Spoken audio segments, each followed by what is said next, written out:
All right, so in this simulation, I'm going to show you how to add something onto the screen that will show the position, a numerical value for the position of the particle. I'm going to take off some of the grid here just to sort of make it easier to see.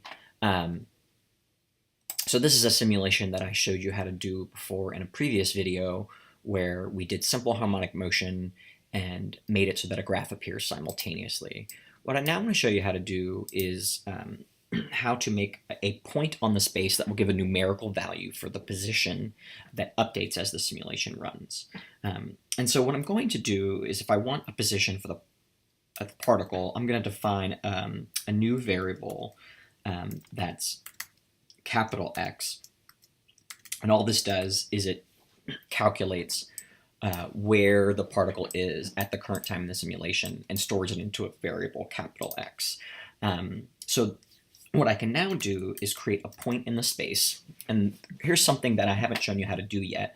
You're going to want to click here with the label.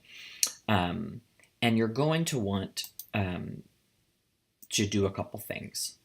You're going to want to move this where you want it. I'm going to put it above and make it large. But the other thing I want to show you to do is this. Make it a draggable point. And so when it's a draggable point, you can sort of move it to anywhere you want. And so that way, it's sort of a floating calculation. So right now, since I've clicked label generically, it's showing this. If you start typing something, it will do something different. And one of the things you can do now is I want the label to show me the value of this. And the way you do that is you do $, squiggly bracket, and then the variable, since I want the variable X to appear there, and then you close the bracket.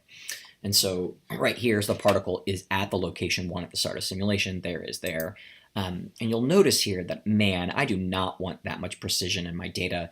It's moving around and doesn't make a whole lot of sense.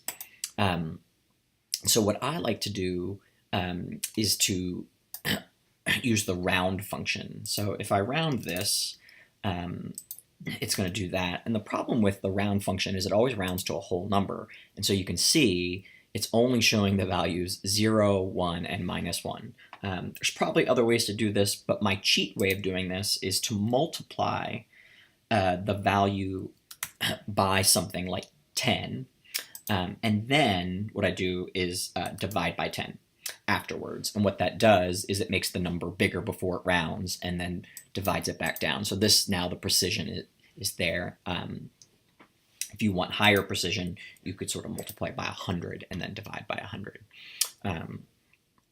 So 10 is a pretty good choice for this one. And the reason why is because I can cleanly see how it updates, and it shows me that the position lingers at 1s for a second and passes through the numbers in the middle.